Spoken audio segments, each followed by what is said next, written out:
በኋላ እናቲቱን ጠይቄ እንዳወቅኩት እናትና ልጅ በድብቅ ካረፉበት ቦታ ድንበር አሻጋሪዎቹ ጋር ወደሚገናኙበት ቦታ ሲሄዱ ከጉሬዋ እንደወጣች አይጥ በአንድ ፖሊስ ይያዛሉ።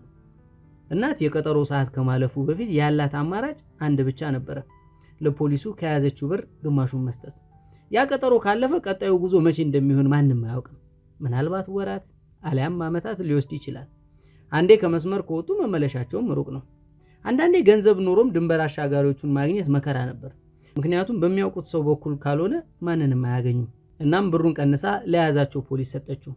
ፖሊሱ በገዛ ፈቃዱ ቀሪውን ግማሽ ከእጇ ላይ ነጥቆ ለቀቃቸው። የተለመደ ነው። ፖሊሶች ጋር ሰጣ ገባ መጀመር ራስን አሰቃቂ እስር ቤት አሊያም ሌላ ሀገር ድንበር ላይ ማግኘትን ያስከትላል። በስደት ላይ የገረመኝ ሌላው ነገር አገራት ቢለያዩም የፖሊሶች ባህሪ ለስደተኞች ተመሳሳይ መሆኑ ነበር፣ በተለይ አፍሪካውያን ፖሊሶች። ስለዚህ እናትና ልጅ ባዶ እጃቸውን ወደፊት ቀጠሉ። ድንበር አሻጋሪዎቹ ይሄ ምናቸውም አይደል፣ ትንሽ ነጠል ብለው ተመካከሩና በቀስታ ተሳሳቁ። ሳቃቸው ብዙዎቻችንን አረጋግቶን ነበር። የሆነ ምህረት ያዘለ ሳቅ አድርገን አስበን መሆን አለበት።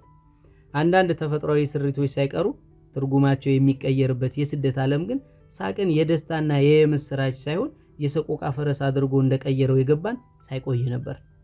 እናቲቱን በምልክት ወደ እነሱ ጠሯት። ልጇን ወደ እኔ ገፋ አድርጋ በአይኗ አደራለችኝና እየተንቀጠቀጠች ሄደች። ልጅቱ ልብሴን ጨምድዳ ይዛ ትንቀጠቀጣለች። እናት ትንሽ ቆይታ እግራቸው ስር እየወደቀች እየተነሳች ማልቀስ ጀመረች። ቆይታ እየተንቀጠቀጠች ተመልሳ የልጇን አንገት አቅፋ ማልቀስ ጀመረች። ምንድነው አልኳት በሹክሹክታ። ክፍያውን በሌላ መንገድ እንድትከፍላቸው አይናቸውን በጨው አጥበው ጠይቀዋት ነበር። ልጇ ጋር በመተኛት 4 ናቸው። ለአንዲት እናት ገና የ17 ዓመት ልጇን ከ4 ወሮበሎች ጋር እንድትተኛ መፍቀድ ምን ማለት እንደሆነ ሰው የሆነ ሁሉ ይገባዋል። ያውም አፍሪካን ተሻግረን የአውሮፓን ምድር ለመርገጥ ሰዓታት በቀሩባት እድሜ። እንደው ለወጉ ጠየቋት እንጂ ማን ከልካይ ያለባቸው። ፊታቸው ላይ የነበረው መቋመጥ ለጉድ ነበረ። ሁኔታው ልክ ጅቦች በአንዲት ግልገል ጠቦት ዙሪያ እንደቆሙና የጠቦቱ እናት በፍርሃት እንደምትቃተት አይነት ነበረ። ማንም ቃል የተነፈሰ አልነበረም። እንዲያውም ብዙሃኑ ስደተኛ ዞሮ መመልከት ያስቀስፋል የተባለ ይመስል አይኑን ወደ ሌላ አቅጣጫ እየቃበዘ አላየሁም አልሰማሁም በሚል ለራሱ የህሊና ጩኸት ምላሽ ይሰጣል። እናቲቱ መጨረሻ ላይ የሆነ ነገር ትዝ እንዳላት ሁሉ ድንገት ለቅሷን አቆመች። እንባዋን በእጅጌው አጠረገች። በሻሽ የታሰረ ጸጉሯን ፈታችው። ከላይ የደረበችውን ተከፋሽ ሹራብ አውልቃ ለልጇ ሰጠቻት። ጥቁር ጸጉሯ ከጉስቁልናዋ በላይ ገኖ ወገቧ ላይ ተጥመልምሎ ወረደ። እንደማስተካከል አድርጋ በጣቷ አበጠረችውና ተነስታ ፊታቸው ቆመች። እኔን እንደፈለጋችሁ አድርጉኝ አለች። እንዲህ የምትለው የአንዱን እጅ ይዛ በመለማመጥ ነው። እሷም ልጇም እዛ ጫካ ከሚቀሩ ራሷን ለመስዋዕትነት አቀረበች። እናትነት የትም ያው እናትነት ነው። ፍትህ ፈሪሃ እግዚአብሔር በሌለበት ጨለማና ጫካ አንዲት ምስኪን እናት ልጇን ወደ ብርሃን ለማሻገር ከልጇ ፊት ቆመች። ያ ምስል እስከዛሬ ይታየኛል። ባረፈበት የጨረቃ ብርሃን የሚያብረቀርቅ ጸጉሯ፣ አሳዛኝ የሚንቀጠቀጥ ድምጿ፣ እናትነትና ስደት ያልበገረው ውብ ሰውነቷ፣ ሁሉ ነገሯ ዓመታት ተሻግሮ ይታወሰኛል። ከምንም በላይ የተጨነቁ ውብ አይኖቿና ዘንፋላ ጸጉሯ አይረሱኝም። ወሮበሎቹ አይናቸው ልጅቱ ላይ ነበርና ያቺን እናት ከመጤፍ አልቆጠሯትም። የምትለማመጠው ወጣት እጁን ከእጇ መንጭቆ ወደ ጎኑ ገፋ አደረጋትና ልጅቱን በእጁ ምልክት ወደሱ ጠራት። በዚያች ቅጽበት አላስቻለኝምና ጣልቃ ገባሁ። ከማንም በላይ ትዝ የሚለኝ ስነሳ አጠገቤ የተቀመጠች ሌላ ስደተኛ ከኋላ ልብሴን ጎትታ ልታስቆመኝ የሞከረችው ነገር ነበር። ያቺ ልብስ ጉትታ ጨካኝነት ነበረች ወይስ አዛኝነት? እስከዛሬ ድረስ መልሱ እንደ ሁኔታው እየተቀያየረ ያወዛግበኛል። ስሜታዊነት ለክፉ ብቻ ሳይሆን ለበጎነትም ያነሳሳል። መቼስ ያቺን ልብስ ጉትታ ችላ ብዬ ተነሳውና በእናቲቱና በሰውየው መካከል ቆምኩ። ከየት እንደመዘዘው ያላየሁት ሽጉጥ እያሳየ ተቀመጥ አለኝ በቁጣ። እዚያው የቆምኩበት ተንበረከኩና የጎደላትን እኔ እሞላለሁ አልኩኝ፣ የያዝኩትን ብር እያሳየው። በጥላቻ አይን ገረመመኝና ወደ ጓደኞቹ ዞረ። በምን ቸገረኝ አይነት ትከሻቸውን ሰበቁ። ራመድ ብሎ በእጅ የያዝኩትን ብር መንጭቆ አየሁ። ትንሽ ዝምታ በመካከላችን ሰፍኖ ቆየና መለስ አለ። ምናልባት ብሩን ተቀብሎ ያሰቡትን ለማድረግ አስበው ይሆናል። ብቻ ውጥረቱ ረገብ ብሎ እናትና ልጅ ኩስስ ብለው ተቀመጡ። መብረቅ የሳታቸው ነበር የሚመስሉት። እኔም ወደ ቦታዬ ተመለስኩ። ውሳኔ ካፌ ከወጣ በኋላ ራሴን ማስደንግጦኛል። ይሄ ማለት በብዙ ጥናትና ቁጠባ ከያዝኳት በመንገዴ ልክ የተሰፈረች ገንዘብ የኔን ክፍያ ለእናትና ልጅ ሰጥቼ በዛች የተረገመች የጠረፍ ከተማ ያለ ህጋዊ መኖሪያ ፍቃድ ለሳምንታት ወይም ለወራት ምናልባትም ከዛ በላይ ወይም ለዘላለም ለመቆየት በራሴ ላይ ፈረድኩ ማለት ነበር። ብር የማገኝበት ምንም መንገድ አልነበረም። ምንም። እዚህ ላይ ያቺ የልብስ ጉተታ ልክ ነበረች እላለሁ። ይህ ከሆነ በግምት 4 ወይም 5 ሰዓት በኋላ ድንገት ተነሱ ተዘጋጁ ተባለ። ሁላችንም ተነሳን። አንዱ ወደ እኔ ተጠጋና አንተ እዚሁ ተቀመጥ ብሎ ትከሻዬን ይዞ ገፈተረኝ። በቁመት ከኔ ስለሚረዝም አገፋፉ ከላይ ወደ ታች ወደ መሬት ነበረ። ጥላቻ የተቀላቀለበት ግፍተራ። ሁሉንም በአራት መስመር አሰለፏቸውና በእርጋታው ወደፊት መራመድ ጀመሩ። ሌሎች ካለፉ በኋላ እዚያው ገድለው ሊሄዱ ነው ብዬ ተስፋ ቆርጬ ነበረ። ቁጭ ብዬ እያየኋቸው ቀስ በቀስ ጨለማ ውስጥ ከዓይኔ ተሰወሩ። አንድ ባንድ ወደ ጨለማው እየገቡ ሲሰወሩ የሆነ ሀገር ድንበር የሚሻገሩ ሳይሆን ወደማይታወቅ ዓለም የሚያርጉ ነበር የሚመስሉት። በጨለማ የሚተኑ ጤዛዎች፣ መረሳት፣ መጣል፣ መተው የሚባል ስሜት ስጋ ለብሶ በአካል ያየሁት ያኔ ነው። ያ ሁሉ ትርምስ በደቂቃዎች ውስጥ አልፎ ሁሉም ነገር ጸጥ ረጭ አለ። ብቻዬን ቀረሁ። ብቻዬን። ሲነጋጋ ድንበር ጠባቂዎቹ ጫካውን መፈተሻቸው አይቀርም። በየቀኑ እንደዛ እንደሚያደርጉ ተነግሮናል። እናትና ልጅ በሰላም ወደ መጨረሻዎቹ አዘዋዋሪዎች ተላለፉ። ከዛ በኋላ ምን እንደደረሱ አላውቅም። እኔንም እዛው እንደተጎለጥኩ ተረኛ ሮንዶች ሊነጋጋ ሲል ደርሰው ያዙኝ። ለመንገድ ያዘጋጀኋትን ቀሪ ግማሽ ገንዘብ ሰጥቻቸው ቅርብ ያለች የወደብ ከተማ የመገፍተር ያህል ከመኪናቸው ጥለውኝ ሄዱ። ህልም የሚመስል ፈጣንና የማይታመን ቅደም ተከተል ነበር። ኦናነት ነበር። ብር የለኝም፣ የመኖሪያ ፍቃድ የለኝም፣ መታወቂያ እንኳን የለኝም። ነዋሪው ሁሉ አሳ ከማጥመድና ሲጋራ ከማጨስ ውጪ ሌላ ስራ የሌለው የሚመስልበት ከተማ ለመሆን የምትንጠራራ የባህር ዳርቻ ሰፈር ላይ ነው ድንገት ተገኘው። ልክ አዳምን ከጭቃ እንደፈጠረው ከሆነ ነገር ወዲያው እዛው ፈጥሮ የጣለኝ ነበር የምመስለው። ትንሽ ተደናግሮኝ ከቆምኩ በኋላ እግሬ እንደወሰደኝ ማዝገም ጀመርኩ። ወደ ላይ ወደ ኮረብታው ላይ ትንንሽ ቡና መሸጫ ቤቶች አሉ። ቁርስም ያዘጋጁ ስለነበር ሰው ውር ውር ይላል። ከቆምኩበት ወደ ግራ ደግሞ እንደ ሜዳ በዝምታ የተኛ ባህር አለ። ከዓመታት ድካም በኋላ ወደ ምንም መመለስ። ሁኔታው ልክ የመጨረሻ መስመሩ ላይ ሲደርስ ወድቆ ራሱን እንደሳተ የማራቶን ሯጭ አይነት ነገር ነበር። ስነቃ ሁሉም ሄዷል። ተወዳዳሪውም፣ ተመልካቹም፣ ሽልማቱም፣ ተስፋውም፣ ዜናውም ጭምር አልፎበታል። ልክ እንደ ህጋዊ የአገሬ ዜጋ ወደ ውቅያኖሱ በእርጋታ ሄድኩ። ጫፉ ላይ ስደርስ ለ2 ቀናት እግሬ ላይ የከረመውን ጫማ አውልቄ እግሬን ውሃ ውስጥ ዘፈዘፍኩና የተንጣለለውን ባህር ላይ የሚንሳፈፉ አሳ አጥማጅ ጀልባዎችን እያየሁ ተቀመጥኩ። በተስፋ መቁረጥ ውስጥ ያለ ሰላም የጥሩ እንቅልፍ ያህል ነፍስን ያሳርፋል። ምን ያህል እንደቆየው እንጃ። የረዘመ ጥላ ከኋላ የመጡ ውሃው ላይ ያረፈና ነፍስ እንደሚገፋው የተሰጣ ልብስ በውሃው ንቅናቄ ሲውረገረግ ተመለከትኩ። ዞሬ የማየት ፍላጎት አልነበረኝም። ወይ ሰው ነው፣ ወይ ሰይጣን ነው፣ ወይ እግዚአብሔር ነው። ሁሉ ምን ያደርጉልኛል እል ነበር በውስጤ። ከኋላ የመጣው ሰው ጎላ ባለ ድምፅ ፖሊስ አለ። ይሄን ድምፅ ከአንድ ቀን በፊት በሰማው ኖሮ ምናልባት ራሴን ስት ይሆን ነበር። ያኔ ግን አልደነገጥኩም። ያልሰማሁት መስሎት ደገመው። ፖሊስ መታወቂያ ታሳየኝ። በቀስታ ከጎኔ ያስቀመጥኩትን ጫማ አንስቼ እርጥብ እግሬን ወሸኩበትና ከተቀመጥኩበት ተነስቼ ፊቱ ቆምኩ። ትንሽ ወደ ኋላው ሸሸት አለና መታወቂያ የለኝም፣ የመኖሪያ ፍቃድ የለኝም፣ ፓስፖርት የለኝም። በንቀት ከላይ እስከ ታች ገርምሞኝ አለፍ ብሎ ወደ አቆማት በሸራ የተሸፈነች የፖሊስ መኪና በእጁ ጠቆመኝ። ያለምንም ማንገራገር ወደ መኪናው አዘገምኩ። እነዚያ መኪኖች በሩቅ እንኳን ሲያልፉ ስንቱን ስደተኛ ብርክ የሚያስይዙ ነበሩ። መቼም በህይወት ዘመኑ እንዲህ አይነት ግዴለሽ ስደተኛ አጋጥሞት የሚያውቅ አይመስለኝም። አምባሳደርም በእንደዚህ አይነት እርጋታ ይራመድ።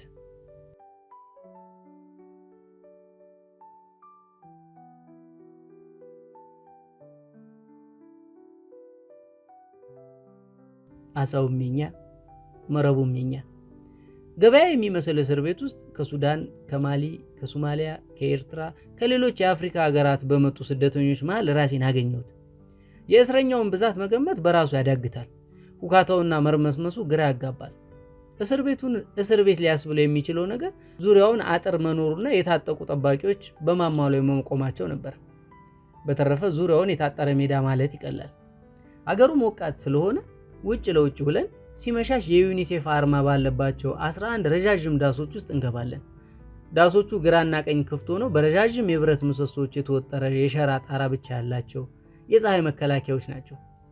በውስጣቸው ባለ 2 እርከን ተደራራቢ የብረት አልጋዎች ግራና ቀኝ በመደዳ ተዘርግቶባቸው መሐከላቸው መተላለፊያ መንገድ ነው። የሚበዛው ስደተኛ የለበሰው ደረቱ ላይ የዩኒሴፍ አርማ ያለበት ነጭ ቲሸርት ነበር። ገና ጥሩን አልፌ እንደገባው አንድ በሳቅ የሚፍለቀለቅ ወጣት ከየት እንደመጣ ሳላየው ፊቴ ተጋረጠ። ነጭ ቲሸርትና ደማቅ ሰማያዊ የጨርቅ ቁምጣ ለብሷል። ከቆዳ የተሰራ ሰንደል ጫማ ተጫምቶ እጁ ላይ ርካሽ የፕላስቲክ ሰዓት አስሯል። ቁመቱ ረጅም ስለነበር አንጋጥጬ ነበር ማየው። ጥርት ባለ እንግሊዘኛ ሰላምታ አቀረበልኝና መልሶ እንግሊዘኛ ትሰማለህ አለኝ። አጠያየቁ ጨዋነት የተሞላበት ነበር። እሞክራለሁ ግን ማውራት አልፈልግም። ከቻልክ የማርፍበትን ቦታ በማሳየት እርዳኝ አልኩት። ዝዬ ነበረ። ያ መዛል ሁሉንም የጨዋነት ድንበር የሚያስጥስ ቁጣ ውስጥ አስገብቶኛል። ወጣቱ ልጅ ግን ፈገግታው ሳይቀንስ ሼክስፒር ራሱ እንዳንተ አያወራም። እዚህ ታስሯል? ማን? ሼክስፒር። ከየት ነህ? እኔ እንጃ። ይገባኛል። እኔ ራሱ ከማሊ መምጣቴን ያስታወስኩት እዚህ እስር ቤት ገብቼ የሙስጠፋን ሼክ ከጠጣሁ በኋላ ነው። እና እዚያ ጋር አለ ጋብዝሃለሁ፣ በዚያውም ታርፋለህ። ቀልጣፋ ነገር ነው። ዝም ብዬ ተከትዬ ሄድኩ። አንድ ጥግ ላይ በተነጠፈ ሰሌን የሚመስል ምንጣፍ ላይ እግሩን አጣጥፎ ተቀመጠ። እኔም እንደሱ ተቀመጥኩ። አንድ አፍንጫው እንደ ወፍ ማንቁርት የረዘመ ሽማግሌ በትንንሽ የፕላስቲክ ፍንጃል የሞሮኮ ሻይ ያቀረበልን። በዛ እስር ቤት ውስጥ ብቸኛው ቆዳው ፈካ ያለ ሰው ይሄው ባለ ሻይ ቤት ነበር። ሞሮካዊ ነው። እውነትም ሻዩን ስጠጣ ነቃልኩ። አጠገብ የተቀመጠው ጋባዥን ረስቼ በግርምት የሚተራመሰውን ህዝብ ስመለከት እዚህ ብዙ አይቆዩም። በፊት 6 ወር ወይ ያቆዩ ነበር። አሁን ስደተኞች ሲበዙ ከ2 ሳምንት ቢበዛ ከወር የበለጠ አይቆዩም። አስፈላጊውን መረጃ ሰብስበው ጊዜያዊ ዶክሜንት ሰሩልና ከዛ በኋላ ምን ያደርጉናል አልኩት ደንግጬ። በፕሬዝዳንቱ የግል አውሮፕላን አውሮፓ ወይም አሜሪካ ይልኩዋል ብሎ በራሱ ቀልድ ሳቀ። ቀጠል አድርጎ እና ምናዊ ነህ? ኢትዮጵያዊ። አየህ ሻዩ ሰራ። አገርን ማስታወስ ጀመርክ። አብሬው ሳቁ። ወደ ሀገር መልሰው ለመላክ ይፈራሉ። ዓለም አቀፍ ሕግ ጣሳችሁ ምናምን እንዳይባሉ። ማንኛውም ሀገር አስጠጉኝ ብሎ የመጣን ስደተኛ ያለ ፍቃዱ ወደ ሀገሩ መመለስ አይችልም። ስደተኞቹ ራሳቸው ካልፈለጉ ወይም በዓለም አቀፍ ደረጃ የተደነገጉ ከባድ ወንጀሎችን ሰርተው እየሸሹ ካልሆነ በስተቀር ያላቸው አማራጭ ወይ ወደ ሀገራቸው ላይ ማቆየት አሊያም ወደሚቀበል ሶስተኛ ሀገር መላክ ነው። ሱዳን ደግሞ በአካባቢው ካሉ ሀገራት ተመላሽ ስደተኞችን በሰፊው የምትቀበል ሀገር ስለሆነች የመጀመሪያ ምርጫቸው ናት። በቃ ሁለተኛው አማራጭ አለና ግራቀኝ ገልመጥ ብሎ ወደ እኔ ሰገግ አለ። ይቺን ግራቀኝ መገላመጥና ማስገግ ኢትዮጵያ እያለሁ አውቃታለሁ። ለመጀመሪያ ጊዜ ስለ ስደት ያሰብኩት በዚህ መገላመጥ የታከለበት ወግ ነበር። በሹክሹክታ እንዲህ አለኝ። የማውቃቸው ሰዎች አሉ። ትንሽ ሳንቲም ካለ 1 ዓመት እዚህ እንድትቆይ ይረዷል። 1 ዓመት እዚህ እስር ቤት አልኩ ሳላስበው ድምፄን ከፍ አድርጌ ዙሪያውን የሚተራመሰውን እስረኛ እየተመለከትኩ። መጀመሪያ ነገር እስር ቤት አይደለም፣ ጊዜያዊ የስደተኞች ማቆያ ካምፕ ነው።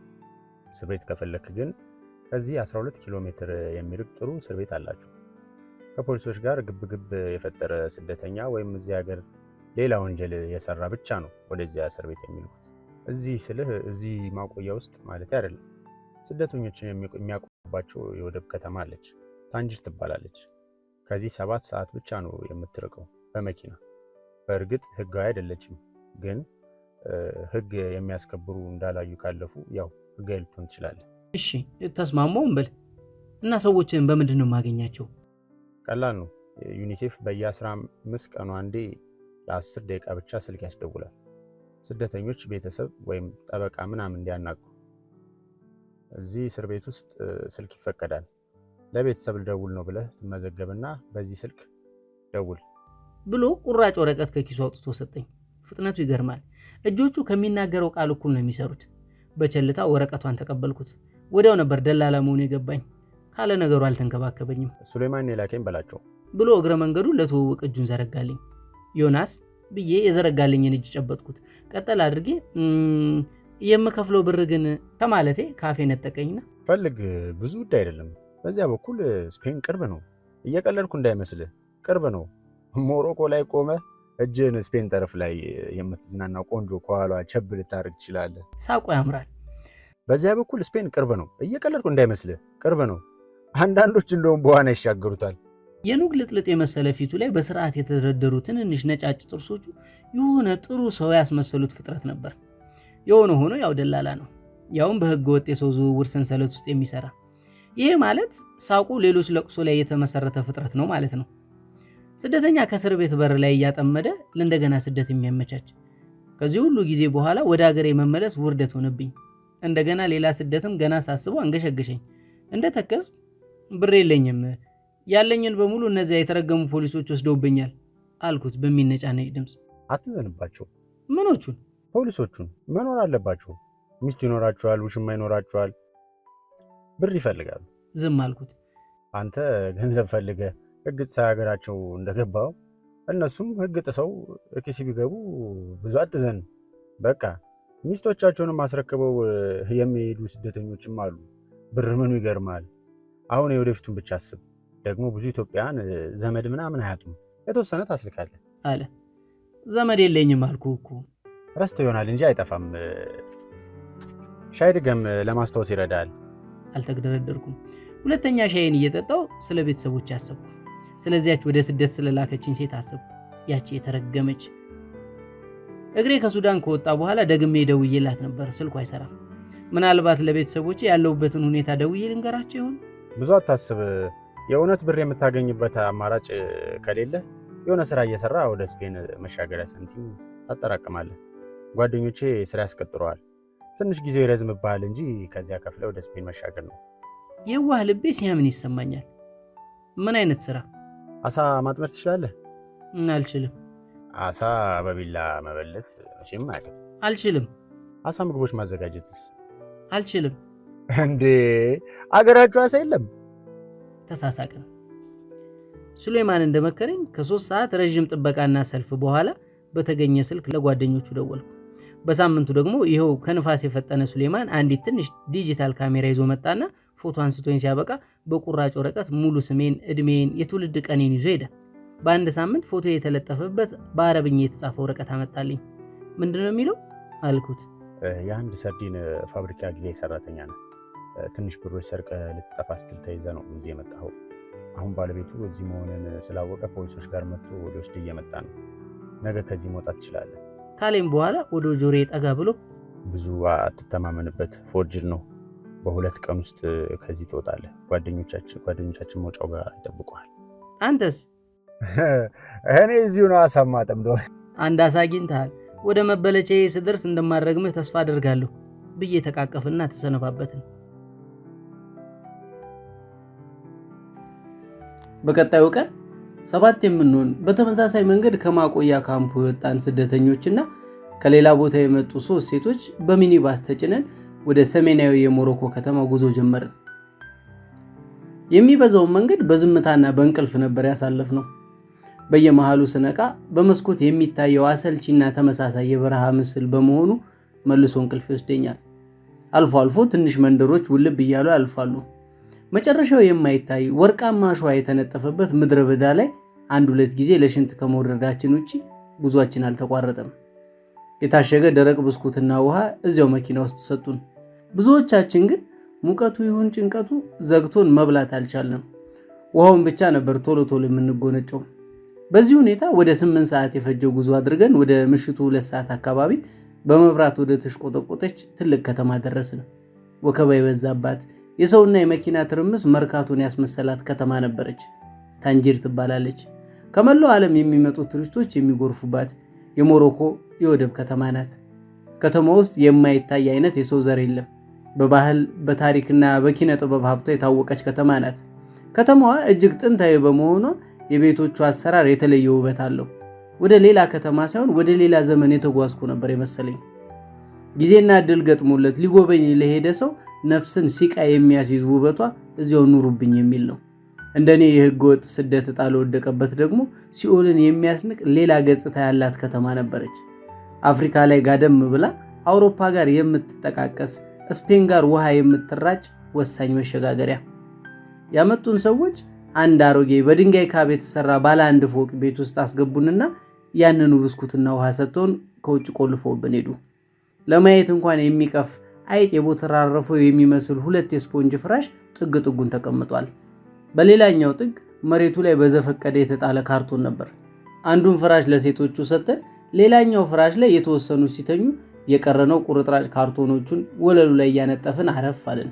ለ2 ቀናት በዚህ ሁኔታ ካሳለፍን በኋላ ነበረ ያመጡን ሰዎች አንድ በአንድ ወደ ተገኘልን ስራ የወሰዱን። የመጨረሻው እኔ ነበርኩ። ለእኔ የተገኘልኝ ስራ የአሳ አጥማጆችን መረብ ማጠብና መጠቅለል እንዲሁም ለሆቴሎች አሳ እየተሸከምኩ ማድረስ ሲሆን ብዙውን ስራ የማከናውነው ማታ ማታ ነበር። ስራውን ያገኘልኝ ደላላ ሲነግረኝ ቀለል አድርጎ ስለነበር አሳ ለሆቴሎች ማድረስ ሲባል ያሰብኩት በአንድ እጅ 5-6ቱን እንደ በቆሎ እሸት እያንጠለጠልኩ ማድረስ ነበር። የገጠመኝ ግን ፈጽሞ ያልጠበቅኩ ጉድ ነበረ። የአንድ ሙክት በግ ያህል የሚከብዱ ትከሻ ላይ ሲሸከሟቸው ጅራታቸው መቀመጫ ላይ የሚደርስ ግዙፍ የባህር ፍጥረቶች። ይህንን አዞ የሚያክል አሳ በፕላስቲክ ከረጢት እያስገባው በትከሻ የተሸክሜ በየሆቴሉ አድርስ ነበር። ገና የመጀመሪያ ቀን ራሴን ጠላሁ። ምን አጥቼ ነው ይህን ሁሉ መከራ ራሴ ላይ እየጠራሁት አልኩኝ። የራሴ ጠረን ከርፍቶኝ አፍንጫዬን እስኪይዝ ሲቆይ ለመድኩት እንጂ ከሰው ተራ ወጥቼ ነበር። መጀመሪያ አካባቢ ስራዬን ስጨርስ ሰውነቴን እታጠብ ነበር። እየቆየ ግን ድካሙና ተስፋ መቁረጡ ተደማምሮ ሰለቸኝ። ድፍን መንደሩ ያው ስለሆነ ማንም ከቁብ አይቆጥረውም እንጂ ያ ጠረን ሰው የሚያስቀርብ አልነበረም። ቀስ በቀስ ስራውን እየተላመድኩት ሄድኩ። እንደዚያ ሰርቼ ለድንበር አሻጋሪዎቹ የምከፍለው ገንዘብ ቶሎ ይሞላል የሚል ተስፋ ነበረኝ። ግን መታለል የገባኝ ብዙ ሳልቆይ ነበር። ወደዛ ከተማ የወሰዱኝ ሰዎች የሰይጣን ቁራጮች ነበሩ። ከመጀመሪያ ቀን ከስደተኛ ማቆያ ከወጣሁበት ወረቀት ሂሳብ ጀምሮ እስከ ጠጣሁት ውሃና እስከ ተኛሁባት የካርቶን ንጣፍ ደማምረው እንድከፍል የነገሩኝ ብር በ6 ወር ደሞዜ እንኳን ተከፍሎ የሚያልቅ አልነበረም። በአውሮፕላን ብሄድና ባለ 5 ኮከብ ሆቴል ባርፍ እንኳን ያን ያህል መክፈሌን እንጃ። ግን እጃቸው ውስጥ ነኝና ከዕለት ምግቤ ውጪ የማገኘው ለነሱ ነበር የማስረክበው። ያመጧቸውን ሴቶችን በየሰው ቤት ከማሰራት አልፎ በሴተኛ ዳሪነት እንዲሰሩ ያስገድዷቸው ነበር። የለየለት ባርነት ነበር። የሚገርመው ፖሊሶችም ምን እንደሚካሄድ ያውቁ ነበር። አንድ ሰው ይህን ባርነት አልቀበልም ቢል መጀመሪያ የሚጠብቀው በህገ ወጥ መንገድ ወደ ከተማዋ በመግባቱ፣ በተጭበረበረ ሰነድ በመቆየቱ፣ ለመንግስት የሥራ ግብር ባለመክፈሉ ወዘተ ከ3 ዓመት እስከ 5 ዓመት የሚደርስ እስራት ይሆናል። በዚህ ሁኔታ እዛች ከተማ የሚኖረውን ስደተኛ ቤቱ ይቁጠረው። የዘየድኩት መላ ሌሎች ተጨማሪ ስራዎችን ሌሊት ጭምር በመስራት ብር ማጠራቀም ነበር። በእርግጥ ተሳክቶልኝ ነበር። ግን ሰዎቹ አይናቸው ለአፍታ ሳይርገበገብ እያንዳንዷን ገንዘብ እንዴት እንደሚነጥቁ ጠንቅቀው ያውቃሉ። ሞላልኝ ስል የለመዱ ፖሊሶች አጋጣሚ አስመስለው ይደርሱብኝና ለወር ያጠራቀምኳትን አስፈራርተው በጉቦ ይወስዳሉ። የባህሩ ውሃ ጨዋማ ነውና መላ ሰውነቴ ተላልጦ ሚጥሚጣ የነሰነሱበት ያህል ያንገበግበኝ ነበር። በተለይ የእጄ መዳፍ። ለጥቂት ሳምንታት ያልኩት ሰው ለ1 ዓመት ከ3 ወር በዛች የተረገመች የባህር ዳርቻ ከተማ ቆየሁ። በእነዚያ ጊዜያት የሰው ልጆችን የድህነት ጥግ ተመለከትኩ። ጭካኔና ጋጥ ወጥነትን ታዘብኩ። ድህነት ከፈሪሃ እግዚአብሔር ጋር ካለባት ሀገር ሄጄ በዛች የወደብ ከተማ በማየውና በምሰማው ግራ ተጋባው። የሰው ልጅ የት ድረስ እንደሚዘቅጥ አየሁ። የድህነት ጥሩ ባይኖርም ብቻውን በስንት ጣዕሙ። ወንጀልና ጋጥ ወጥነት ሲጨመርበት ግን የማህበረሰብ ነቀርሳ ነው። ሰዎች ለሲጋራ ሲገዳደሉ ተመለከትኩ። የሰው ሞት የመጨረሻ ርካሹ ነገር ነበር። ውሃ ላይ የሚንሳፈፍ የሰው ሬሳ በእግር ገፋ አድርጎ ስራን መቀጠል ለኔ አይነቱ ክፉ ህልም ነበር። እዚህ ግባ የማይባል ብር ዙፋን ላይ ተፈናጦ ፍጡራንን ሲያባላ ሲያዛየው። አሜሪካ ከገባው በኋላ ለቡና የምከፍለው ሂሳብ እዛች የተረገመች ወደብ ላይ ተአምር የሚሰራ ገንዘብ ነበር። የሰው ዋጋ በአገር ዋጋ ልክ እንደሚተመን የገባኝም ያኔ ነው። አገር ሲረክስ የሰው ዋጋው አብሮ ይረክሳል። ለአገር መሞት፣ ለአገር ዋጋ መክፈል ትርጉሙ ስሜታዊ ጀግንነት አይደለም። በተዘዋዋሪ የራስን ዋጋ በሚገባ ልክ ለመስፈር የሚደረግ የክብር ትግል እንጂ። አሳ አጥማጆቹ ማታ ስራቸውን ሲጨርሱ ጀልባቸውን ጣጥለውልኝ ባህሩ ዳርቻ ወዳሉ ህገወጥ መጠጥ ቤቶች እያውካኩ ይጣደፋሉ። ጀልባዎቹን በወፍራም ገመድ ባህሩ ዳርቻ ላይ ከተተከሉ ችካሎች ጋር አስሬ እስከ እኩለ ሌሊት እዛ በውሃ የበሰበሰ ዝርክርክ መረብ ጋር ስታገላመሻለሁ። አንዳንዴ መረቡ ስለሚተባተብብኝ ዝም ብዬ እየጠቀለልኩ አስቀምጠዋለሁ። ጠዋት ወደ ስራ ሲሄዱ ታዲያ መረቡን መዘረጋጋት ስለማይችሉ በብስጭት ጥፊም ካልቾም ያቀመሱብኝ ጊዜ ብዙ ነበር። ብዙዎቹ በመጠጥ የናወዙ አሳ አጥማጆች ለቁጣም ሆነ ለደስታ ቅርቦች ነበሩ። ትዕግስት፣ ትህትና የሚባል ነገር አያውቁም። በእርግጥ አሳ ማጥመድ ጊዜ ጋር እሽቅድድም ይጠይቃል። ለደቂቃ መዘግየት አይፈልጉም።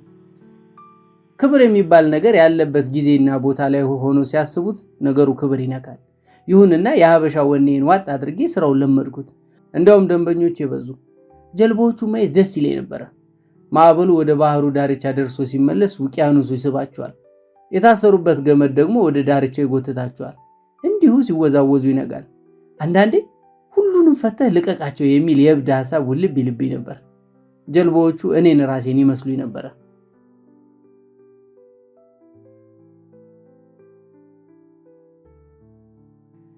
ብር አምባር ሰበረችሎ።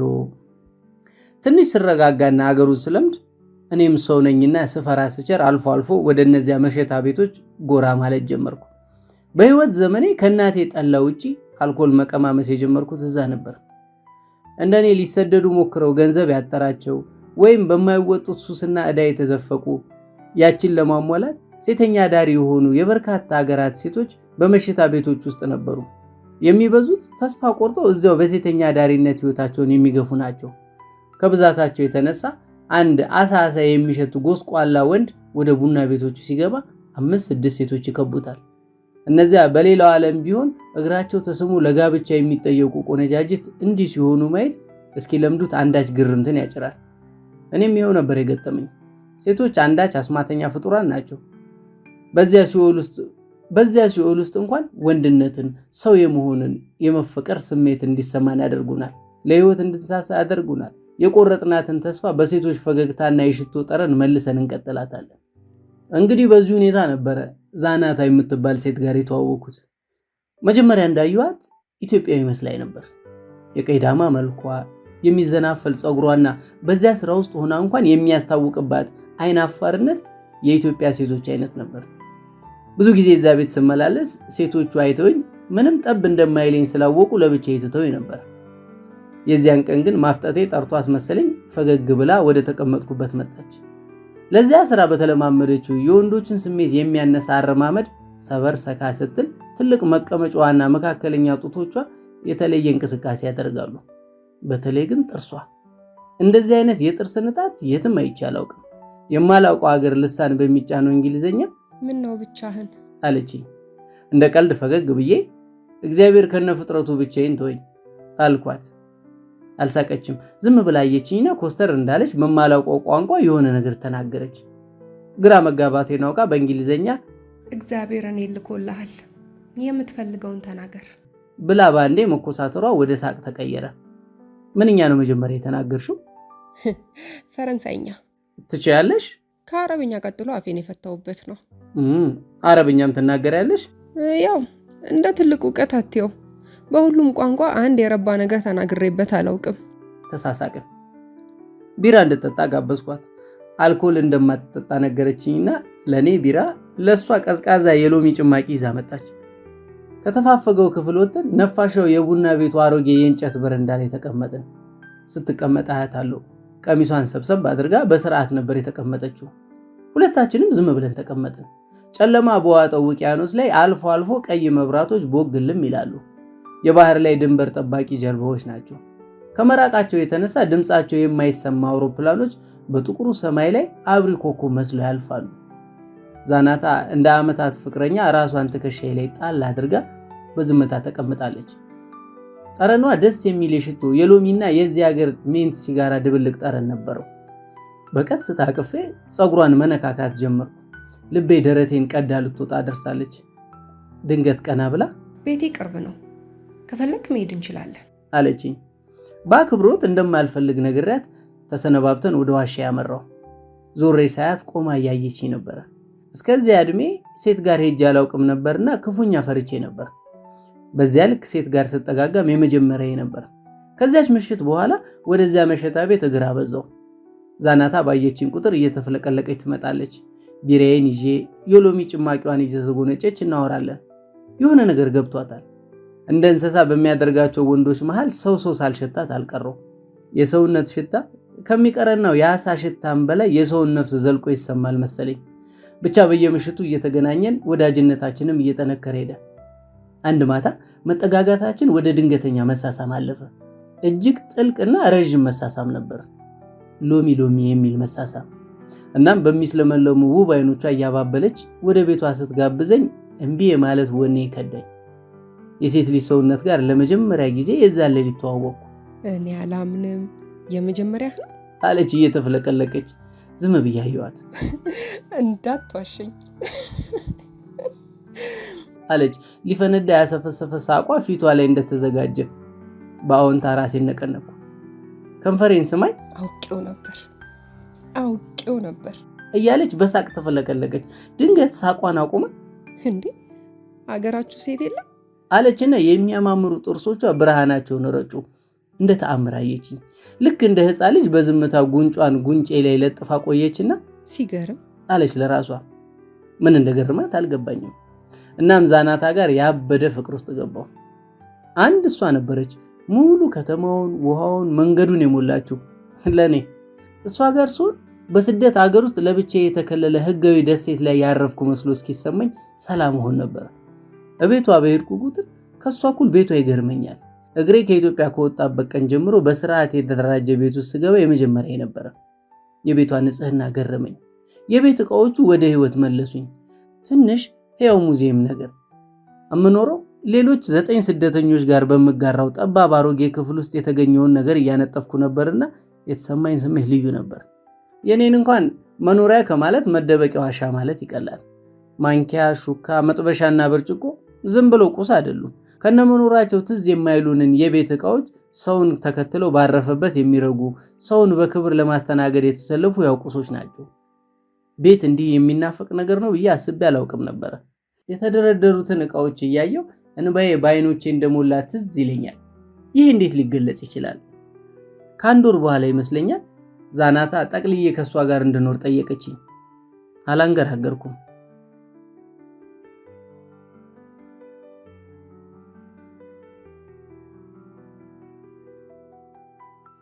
ወንድ ልጅ ተወልዶ ካልሆነ እንዳባቱ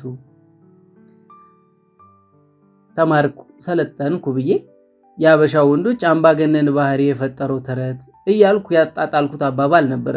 ወንድ ልጅ ተወልዶ ካልሆነ እንዳባቱ ሲሉ የዚያን ቀን ምሽት ገጠመኝን ባስታወስኩ ቁጥር ግን አባባሉ እንደ በዓል መድፍ 40 ጊዜ ይጮህብኛል። ዛናታ ቤት ጠቅልዬ የገባው ሰሞን ሁለታችንም ዓለምን ረሳን፣ ራሳችንን ረሳን፣ ስደተኛነታችንን ረሳን። ፖሊስ ጋር የአይጥና ድመት ድብብቆሽ እየተጫወትን የምንኖር ምስኪኖች መሆናችንን ረሳን። ፍቅር ነፃነት ነው። ፍቅር የባርነት ሰንሰለት እንዳጠለቁ መደነስ ነው። ከምሰራበት ቦታ አሳ ይዤ ወደ አዲሷ ጎጆ ስገባ የሚሰማኝ አባወራነት ስሜት ልዩ ነበረ። የኔ ቆንጆ ዛናታ በረከሰ ስራ ውስጥ የከበረ ነፍስ የነበራት ውብ ሚስት ነበረች። ሚስትነትን በቀለበትና በሰርግ ሳይሆን ከልብ በመነጨ ፍቅር መኖር ጀምራ ነበር። አብረን መኖር በጀመረን በወሩ ይመስለኛል ክፍዬን ከ3 አሰሪዎቼ ተቀብዬ ወደምትሰራበት ቡና ቤት በኩራት አመራው። ስታይን ተንደርድራ መጣ እቅፌ ላይ ወደቀች። ወደ ተለመደው በረንዳችን ሄደን እንደተቀመጥን ዛሬ ክፍያ ተቀብያለሁ አልኩና የተቀበልኩትን ብር በሙሉ እጇ ላይ ያስቀመጥኩላት። እየሳቀች ታየኛለች። እስኪ ዛሬ በነፃነት ሌላ ቦታ እንሂድ፣ የምታውቂው ቆንጆ ቦታ። ብዙ አላሰበችም። እየተፈለቀለቀች ውጪ ጠብቀኝ እንደወጣሁ ነግራቸው መጣሁ ብላኝ እየተፈለቀለቀች ሄደች። ስትመለስ በትልቅ የጨርቅ ዘንቢል ቢራ፣ ድፍን ሐባብ፣ የሎሚ ጭማቂ፣ የተጠበሱ አሳዎች ይዛ መጣች። ከብዷት ስለነበር ግራና ቀኝ በማንጠልጣዮቹ ለሁለት ያዝ ነው።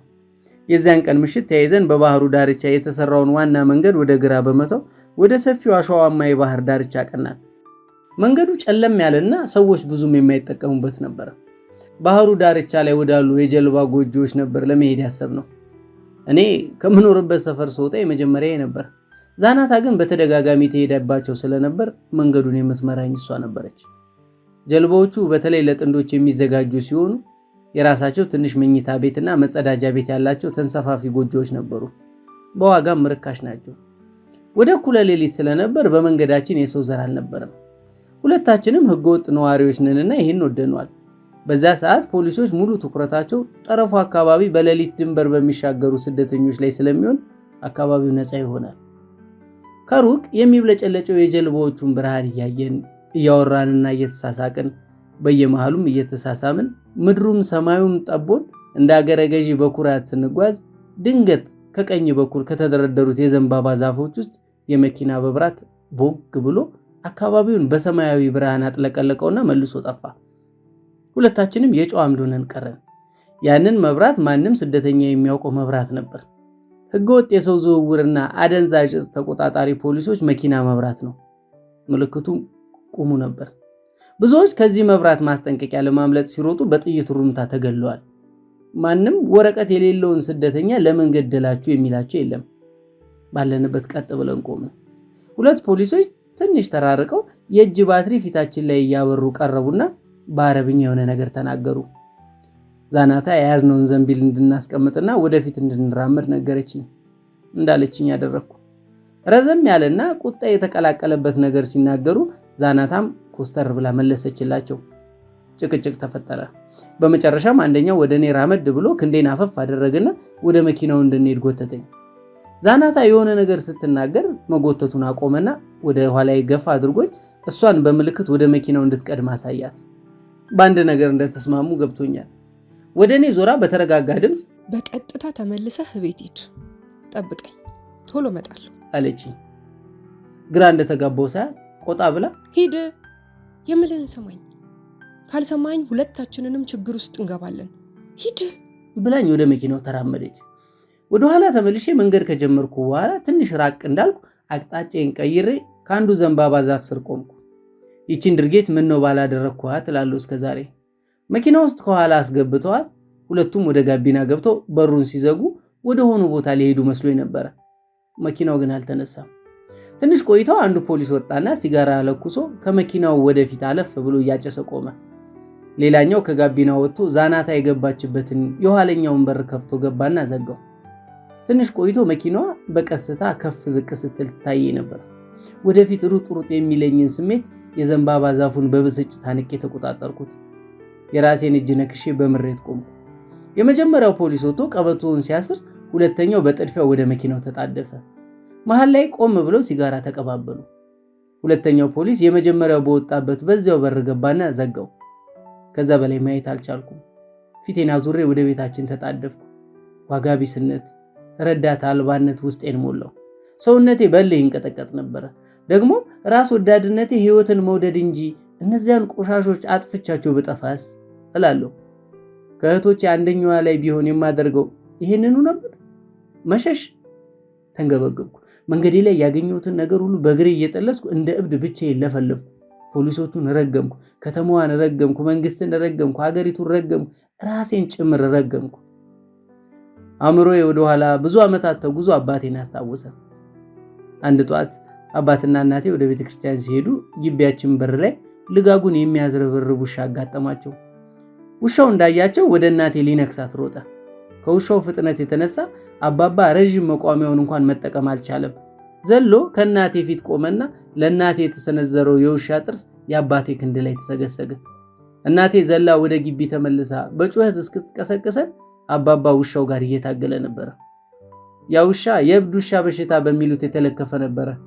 አባባ በዚያ ጠንቅ ለወራት በዘለቀ ሕክምና ከሞት አፋፍ ተመልሷል። እኔ ልጁ ግን አንዲት ምስኪን በዝሙት ላበዱ ውሾች አስረክቤ ወደ ቤት ተመለሱ። ከሁለት ሰዓት በኋላ ይመስለኛል ዛናታ መጣች። በዝምታ ገብታ ከቤታችን ኋላ ወዳለች ገላ መታጠቢያ ሄደችና ብዙ ቆይታ ተመለሰች። ትንሿን የኤሌክትሪክ ምድጃ ለኩሳ ሻይ ጣለች። አልጋችን ጫፍ ላይ ተቀምጬ በዝምታ አያታለሁ። ሻዩ ሲፈላ ቤቱ በቅመሙ ሽታ ተሞላ። በሁለት ብርጭቆች ቀዳችና አንዱን ለኔ ያቀብላኝ የራሷን በዝምታ ጠጥታ ጨረሰች። እቃዎቹን አጣጥባ እንተኛ አለችኝ። ትንሽ ከኔ ራቅ ብላ ፊቷን ወደ ግድግዳዋ ዙራ ተኛች። መብራቱን አጥፍቼ ወደ እሷ ዞሬ ከኋላዋ ሳቅፋት ሰውነቷ በሳግ እየተናጠ እያለቀሰች ነበር። አጥብቄ አቀፍኳት። በዛች ጎጆ ውስጥ ረዳት አልባ የተረሱ ፍጥሮች ነበርን። ሁለታችንም ስለዚያች ቀን እስከ መጨረሻው እንደገና አላነሳንም። ይሁንና በውስጤ የኔ የምላቸውን መከላከል የማልችል ደካማ የመሆን ስሜት በየጊዜው እየተሰማኝ ስሰቃይ ኖሬያለሁ። አውቃለሁ ዛናታ ሴተኛ ዳሪ ነበረች። እኔም ጋር ሆነን ብዙ ወንዶች ጋር ትወጣ ነበረ። ያቺ ምሽት ግን